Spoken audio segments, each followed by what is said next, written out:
Hello everyone, welcome to my YouTube channel. So how are you all? So let's start our 8th chapter from this book, that is the wind, storm and the cyclone. So इस chapter में हम पढ़ेंगे about the wind, storm and the cyclone, how do they make and what are the properties of the air, so that these things, natural things can build. Okay, so rain, thunder, lightning, wind, storm, cyclone, etc. are the natural phenomena that periodically take place in the nature. So rain, बारिश, thunder होता है जब बहुत आवाज़ आती है, बारिश होने वाली होती है ना. लाइटनिंग, बिजली. विंड, हवा चलती है जो तेज, उसको विंड बोलते हैं. स्ट्रॉम, तूफान.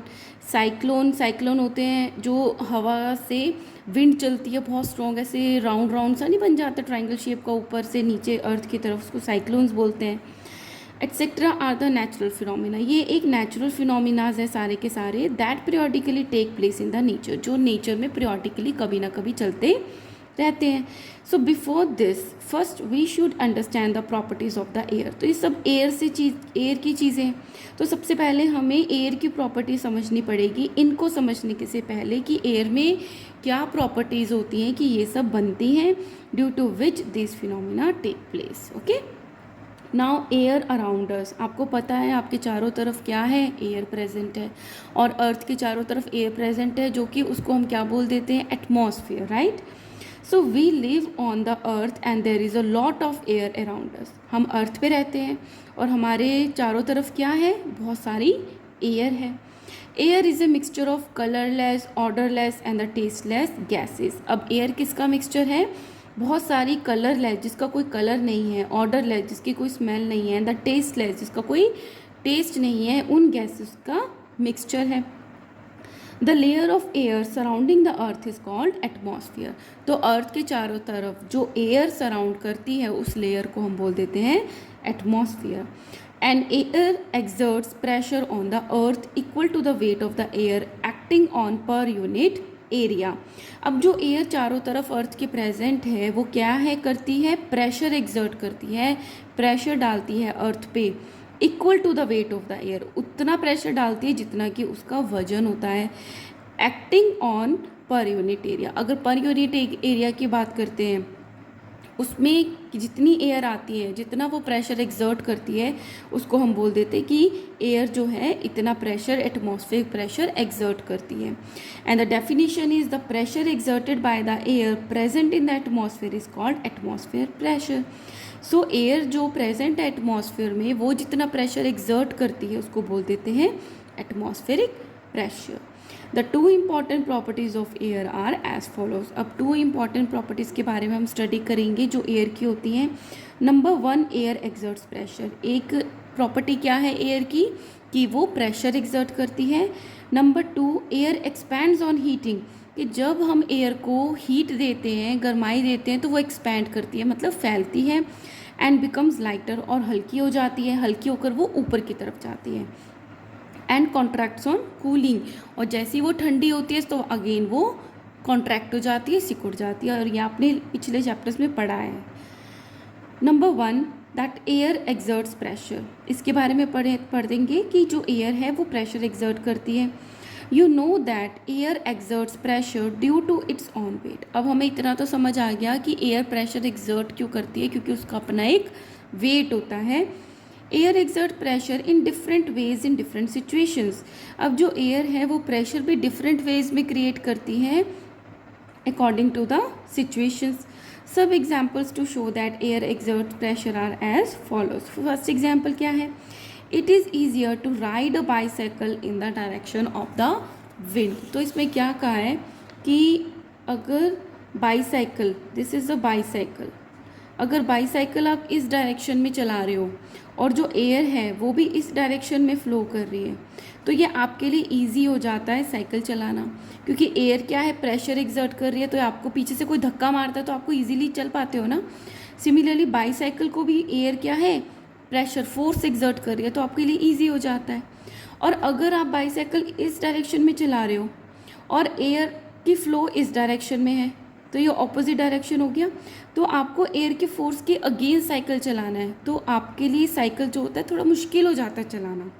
तो यही चीज़ बताइए that it is easier to ride a bicycle in the direction of the wind because the wind जो कि मूविंग एयर है exert a pressure on us in the same direction. तो अगर सेम डायरेक्शन में तो ईजी हो जाता है. in which our bicycle is moving and makes our bicycle move faster. तो पीछे से धक्का लग रहा है एयर का, तो हमारी साइकिल जो है जितना हम चला रहे हैं उससे फास्टर मूव करती है. On the other hand, we find it difficult to ride a bicycle against the direction of the wind. तो अगर हम विंड की अगेंस्ट चल रहे हैं, मतलब विंड तो इधर की तरफ फ्लो कर रही है और आप उधर जा रहे हो, तो आपके लिए थोड़ी मुश्किल हो जाती है बाईसाइकिल को राइड करना. Because in this case the wind exerts a pressure on us in the opposite direction. क्योंकि जो विंड है वो अपना ऑपोजिट डायरेक्शन में फ्लो कर रही है, प्रेशर एक्सर्ट कर रही है. In which are bicycle is moving, but अपनी जो बाईसाइकिल है वो ऑपोजिट डायरेक्शन में जा रही है. Second example is similarly while rowing a sail boat. तो अगर सेल बोट को हम चला रहे हैं, you find it easier to row the sail boat in the direction of the wind. तो जिस डायरेक्शन में विंड है उसी डायरेक्शन में बोट चलती है तो बहुत ईजी हो जाता है. And it is very difficult to row a sail boat against the direction of the wind. और सिमिलरली कि अगर ओपोजिट डायरेक्शन में विंड फ्लो कर रही है और आपको उल्टा चलना है तो आपके लिए ये डिफ़िकल्ट हो जाता है. तो इससे हमें क्या पता चलता है कि जो एयर है वो प्रेशर एक्सर्ट करती है. The above examples show that the moving air और विंड एक्सर्ट्स फोर्स और प्रेशर ऑन द ऑब्जेक्ट्स. तो इससे हमें क्या पता चलता है कि जो एयर है वो प्रेशर एक्सर्ट करती है. Now come to the activity 1 to prove that the air exerts pressure. तो ये बहुत ईजी है एक्टिविटी, लेकिन आपको अच्छे से समझनी भी है. Things needed: a tin can with a cap, a tripod stand, a burner, cold water and the wire gauze. तो आपको क्या करना है, एक टिन कैन लेना है जिसका एक कैप भी होना चाहिए साथ में, एक ट्राईपॉड स्टैंड उस पर रखने के लिए, अ बर्नर गर्म करने के लिए, एक cold water and a wire gauze भी लेना है. ठीक है. सो मेथड में क्या है, pour a mug full of water in a tin can. तो जो हमने टिन कैन लिया उसमें पूरा मग भर के हमने उसमें ठंडा पानी, नॉर्मल पानी डाल दिया. Heat the water in the can by using burner. और बर्नर पे रख के हमने उसको क्या कर लिया, गर्म कर लिया. Boil the water. और कब तक गर्म किया, जब तक वो बॉयल होने लग गया. When the steam comes out freely. और जब स्टीम बनकर भाप बन के पानी उड़ने लग गया, स्टॉप हीटिंग. हमने हीट करना बंद कर दिया. And immediately screw the cap on it. और हमने उस पर कैप लगा दिया. Remove the can from the tripod stand and place it in the sink with the help of a thick towel. अब जो वो गर्म कैन था उसको थिक टॉवल से पकड़ा और उसको ट्राईपोड स्टैंड से हटाकर हम सिंक पे ले गए. Pour the cold water from the tap on the hot tin can. अब हमने उसके ऊपर टैप का ठंडा पानी डाला. ऑब्जर्वेशन क्या देखा हमने, the tin can gets crushed, कि वो बाहर से क्रश्ड हो गई, वो क्रश हो गई. A large force acting on it from outside has crushed it. ऐसा लगा कि बाहर से कोई बहुत ज़्यादा किसी ने बाहर से फोर्स लगाया, पकड़ के ऐसे क्रश कर दिया, ऐसा फील हुआ और वो क्रश हो गई. रीज़न क्या था इसका, रीज़न था when the water is boiling steam is formed in the tin can. जब पानी को हमने बॉयल किया उसके अंदर क्या बन गई, steam. The pressure of the air outside and atmosphere pressure और the steam pressure inside the tin can are same and hence the can does not get crushed. तो जब वो ओपन थी, हम उसको बॉयल कर रहे थे, स्टीम बन रही थी, तो जो बाहर का एटमॉस्फेरिक प्रेशर था और जो टिन के अंदर का प्रेशर था वो इक्वल था. ठीक है. इक्वल होने की वजह से क्या हुआ, टिन जो था, जो हमारा कैन था, वो क्रश नहीं हुआ क्योंकि कोई फोर्स ही नहीं लगा. अनइक्वल फोर्स लगता है तभी तो क्रश होता है. When the water boils, लेकिन जब हमने पानी को गर्म किया, स्टीम बनी, this steam expel all the air. तो इससे क्या हुआ, जो उसके अंदर की एयर थी वो सारी की सारी बाहर निकल गई from inside the can, can के अंदर से. So when the can is capped, जब हमने उसके ऊपर कैप लगा दिया, and the cold water is poured over it, और उसके ऊपर ठंडा पानी डाला, the steam inside it condenses and formed water. तो जो अंदर स्टीम बच गई थी वो ठंडी हो गई, कंडेंस हो गई, और क्या बन गई, कंडेंस होकर वाटर बन गई. Since there is no air inside, अब अंदर कोई भी एयर नहीं बची, दैट इज वैक्यूम. मतलब अंदर कोई एयर नहीं होती तो उसको हम क्या बोल देते हैं, vacuum. There is no air pressure, तो जब वैक्यूम बन गया, कोई एयर ही नहीं है, तो अंदर कोई एयर का प्रेशर भी नहीं है। But there is a large air pressure और atmospheric pressure outside the tin can. इसके बाहर तो बहुत सारे एयर है, तो बाहर तो बहुत सारा प्रेशर है एयर का, दैट क्रशेज इट इनसाइड। तो बाहर तो प्रेशर लग रहा है, एयर है, अंदर कुछ भी नहीं है, तो क्या हुआ, उसने टिन कैन को क्रश कर दिया। So hopefully you understood. Conclusion क्या निकला, the air around us exerts pressure, कि जो हमारे चारों तरफ एयर प्रेजेंट है वो क्या करती है, प्रेशर को एक्सर्ट करती है, प्रेशर लगाती है। The air expand on heating and contracts on cooling. तो अब हमने पढ़ लिया एयर जो है वो प्रेशर एक्सर्ट करती है। अब हम स्टडी करेंगे कि जो एयर है वो हीट करने पे एक्सपैंड होती है और कूल करने पे कॉन्ट्रैक्ट होती है। So let's start. You must have observed that the chapati inflates up when it's heated. आपने देखा ही होगा कि जब आप चपाती रोटी जो है जब वो गर्म करते हैं हम गैस पे तो वो फूल जाती है ना, जब उसको गर्म करते हैं। The air inside the pores of warm chapati expand and inflates the chapati. क्योंकि जो एयर है, चपाती जो हमने बेली है उसके अंदर जो एयर है वो पोर्स से जाती है और क्या हो गई, वो क्या हो गई, गर्म हो गई, तो क्या हो गई, एक्सपैंड हो गई। एक्सपैंड होकर क्या किया, उसने चपाती को इन्फ्लेट कर दिया।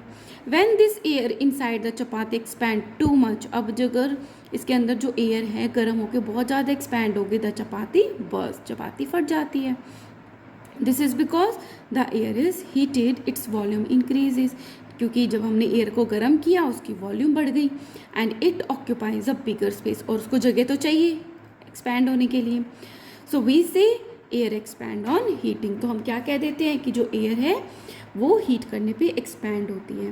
व्हेन एयर इज़ कूल्ड, जब एयर को ठंडा करते हैं, इट वॉल्यूम डिक्रीजेज, उसकी वॉल्यूम कम हो जाती है। And it occupies a smaller place, तो उसको छोटी स्पेस चाहिए होती है।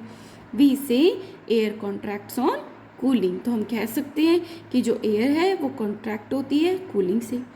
To observe the above facts let us perform the following experiment. इन फैक्ट्स को कंफर्म करने के लिए हम एक एक्टिविटी करते हैं, to show that the air expand on heating and contract on cooling. तो इसमें हमने क्या एक्सपेरिमेंट किया, मैं थोड़ा सा आपको एक्सप्लेन कर देती हूँ। हमने 3 टेस्ट ट्यूब्स ली, जो बॉइलिंग टेस्ट ट्यूब है, मतलब उनको हम बॉइलिंग कंटेनर में डाल सकते हैं, वो ख़राब नहीं होंगी, टूटेंगी नहीं। 3 ली और टाइटली इन पे क्या कर दिया, हमने बलून बांध दिया। ठीक है, टाइटली बांधना है इसको। एक को तो हमने नॉर्मल रखा, तो जो उसका बलून था नॉर्मल जैसे रखा रहता है वैसे ही रखेगा। और दूसरी वाली को क्या किया, एक बॉइलिंग वाटर में डाला। बॉइलिंग वाटर में डालने से क्या हुआ, इसके ट्यूब के अंदर हमने कुछ नहीं डाला था, कुछ नहीं डाला था, लेकिन इसके अंदर क्या प्रेजेंट थी, एयर प्रेजेंट थी। तो जब हमने इसको बॉइलिंग ट्यूब में डाला वो एयर गर्म हुई, और एयर गर्म होके क्या हो जाती है, एक्सपैंड हो जाती है। एक्सपैंड होके लाइट हो जाती है, लाइट हुई तो इसने एक्सपैंड करने के लिए जगह भी तो चाहिए, तो अब ये एयर बलून को इस तरीके से थोड़ा सा इन्फ्लेट कर देती है, फुला देती है। ठीक है, और जो थर्ड वाला था हमने उसको कोल्ड वाटर में डाला। कोल्ड वाटर में डाला तो हमने क्या देखा कि जो नॉर्मल बलून भी था ना वो और ज़्यादा कॉन्ट्रैक्ट हो गया, सिकुड़ गया।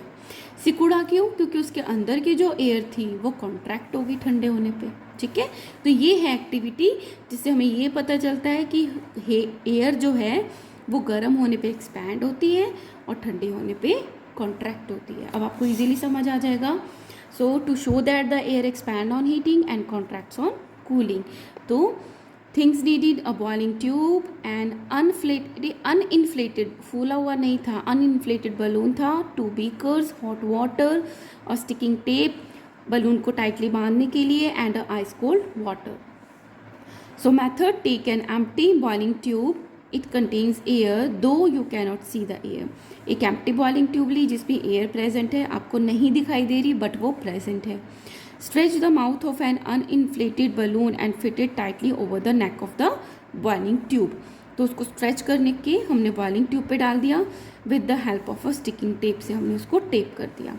Take some hot water in a beaker, beaker में गर्म पानी लिया, प्लेस द बॉइलिंग ट्यूब डाली, having a rubber balloon fix to its neck in the hot water for the some time, कुछ देर के लिए हमने उसमें रख दिया.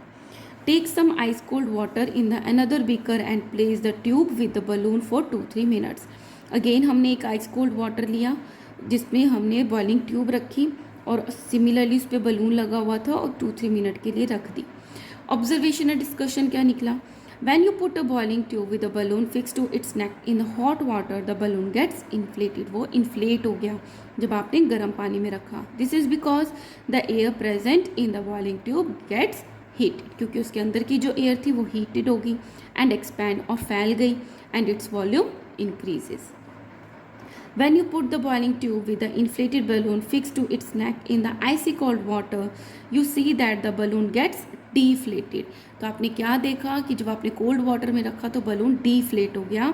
This is due to the reason that the air present in the boiling tube gets cooled. क्यों हुआ ऐसा? क्योंकि उसके अंदर की जो एयर थी वो cooled हो गई, contract हो गई and its volume decreases, और उसकी वॉल्यूम भी डिक्रीज हो गई.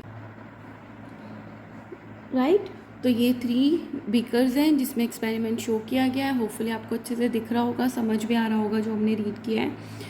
सो conclusion is same that the air expands on heating and contracts on cooling. Okay, now come to the next topic that is a warm air is lighter than the cold air. अभी तक हमने पढ़ा कि जो air है वो pressure exert करती है जितना उसका वेट होता है. सेकेंड हमने पढ़ा कि जो एयर है वो एक्सपैंड होती है हीट करने पे और कॉन्ट्रैक्ट होती है कूल करने पे. थर्ड चीज़ हम पढ़ रहे हैं कि जो एयर है जब वो गर्म हो जाती है तो वेट में वो लाइट हो जाती है और जो ठंडी एयर है वो हैवी हो जाती है, हैवी होती है. मतलब एक अगर क्वांटिटी हमने सेम ली है तो जो वार्म एयर है वो लाइटर होगी as compare to the cold air. So you have just learned that the air expand on heating and contracts on cooling. In activity 2, when the air expand in the balloon, its mass remain the same. जब आपने boiling tube को warm container में रखा था तो वो inflate तो हो गया था बलून, उसका वॉल्यूम भी इंक्रीज हो गया था, बट उसका जो मास था वो सेम रहा था. मतलब जितनी क्वांटिटी थी एयर की वो उतनी थी, बस वो फैल गई, बट द वॉल्यूम इंक्रीजेज. क्या इंक्रीज हुआ? तो volume. Density is defined as a ratio of the mass and the volume. Density हम क्या कहते हैं? रेशियो कहते हैं मास और वॉल्यूम का. So density is equal to mass upon volume. That is important, बड़ी क्लासेस तक भी चलेगा. Density is equal to mass upon volume. ठीक है कि कितना मास है कितना वॉल्यूम है जिस चीज़ की डेंसिटी देख रहे हो. वॉल्यूम इंक्रीज हुई तो डेंसिटी कम हो जाएगी, मास इंक्रीज हुआ तो डेंसिटी बढ़ जाएगी. ठीक है, सो ये रिलेशन होता है. सो when the volume of the air increases, अगर देखो डिनोमिनेटर में है ना वॉल्यूम, सो डिनोमिनेटर वाली चीज़ कोई बढ़ती है तो डेंसिटी जो होती है वो इंक्रीज हो जाती है. ठीक है, सो when the volume of the air increases the mass remains the same. क्योंकि मास तो सेम है, किसी भी चीज़ को हमने गर्म किया या ठंडा किया मास सेम रहा, लेकिन उसकी वॉल्यूम बढ़ गई तो डेंसिटी अपने आप क्या हो गई? डिक्रीज हो गई. In simple words the hot air is lighter. Low density की होती है, लाइटर होती है than the cold air, high density की कोल्डर एयर होती है. So hot air rises upwards. तो जब वो हल्की हो गई वेट में तो ऊपर की तरफ जाती है. The region from where the heat rises. अब नीचे से कोई एयर ऊपर की तरफ चली गई तो नीचे क्या हो गया? एयर की कमी हो गई, वहाँ पे क्या हो गया? लो प्रेशर एरिया हो गया, तो जो ठंडी एयर है उसकी जगह ले लेती है. The region from where the air rises a low pressure area is created. Low pressure area create हो गया. Conversely you can say the cold air is heavier than the hot air. So cold air sinks. तो जो ठंडी air है वो नीचे की तरफ आती है और उसकी जगह ले लेती है. The region where the air sinks a high pressure area is created there. तो जहाँ पे उसने जगह ले ली तो अगेन हाई प्रेशर एरिया हो गया. Now to show that the hot air is lighter than the cold air. अब ये चीज़ हम एक्सपेरिमेंट करेंगे. तो बहुत सिंपल सा एक्सपेरिमेंट है. इसमें क्या लिया हमने? एक स्टिक ली, रिजिड सरफेस ली जो हिलता ना हो, और थ्रेड से बांध दिया स्टिक को, और इक्वल डिस्टेंस पे हमने एक पॉलीथीन बैग लिया, एक कागज़ का लिया है ना. कोई एयर नहीं है तो वो कोल्ड एयर है. ठीक है, दोनों तरफ कोल्ड एयर थी, नॉर्मल एयर थी. तो हमने देखा कि जो बैग्स थे वो सेम लेवल पे आ रहे थे, ठीक है। फिर हमने क्या किया, एक बलून के नीचे कैंडल लगा दी। कैंडल लगा के क्या हुई, इसके अंदर की जो एयर थी वो क्या हो गई, गर्म हो गई। गर्म होने से क्या हुई, वो लाइट हो गई। तो ये ऊपर की तरफ चला गया और कोल्ड का नीचे की तरफ आ गया, क्योंकि कोल्ड एयर हैवी होती है as compare to the hot air. Okay, so 2 empty paper bags of the same size, a wooden stick, candle, matchstick and the thread. Take 2 empty paper bags or the empty paper cups for exactly same size. Same size के होने चाहिए. Hang the 2 paper bags in the inverted position. Inverted मतलब उल्टा करके हमने लगा दिया. At the 2 ends of the light wooden stick with the help of a piece of thread. और piece of thread से हमने उसको बांध दिया. Tie a piece of thread in the middle of the stick. Middle of the stick में भी हमने एक थ्रेड बांध दिया. The other end of its thread it's tied to a hook fix to the rigid surface. और उसको दूसरा जो एंड था वो एक हुक से रिजिड सरफेस पे हमने टाई कर दिया. Put a burning candle below the open mouth of the left side paper bag. और लेफ्ट साइड पेपर जो माउथ था उसके नीचे हमने कैंडल को जलाया. ऑब्जर्वेशन क्या निकला, initially the wooden stick is perfectly horizontal. Starting में ये परफेक्टली पूरी की पूरी हॉरिजॉन्टल थी इस तरीके से. Showing that the 2 paper bags contain an equal mass of the same air. तो इससे क्या शो हो जाता है, जैसे तराजू होता है ना, सब्जी लेते हैं, अब तो कम यूज़ होता है, वो आगे डिजिटल वाली आ गई है, लेकिन तराजू आपको पता होगा, जिससे ये फील पता चलता है कि कौन सा भारी है कौन सा हल्का है.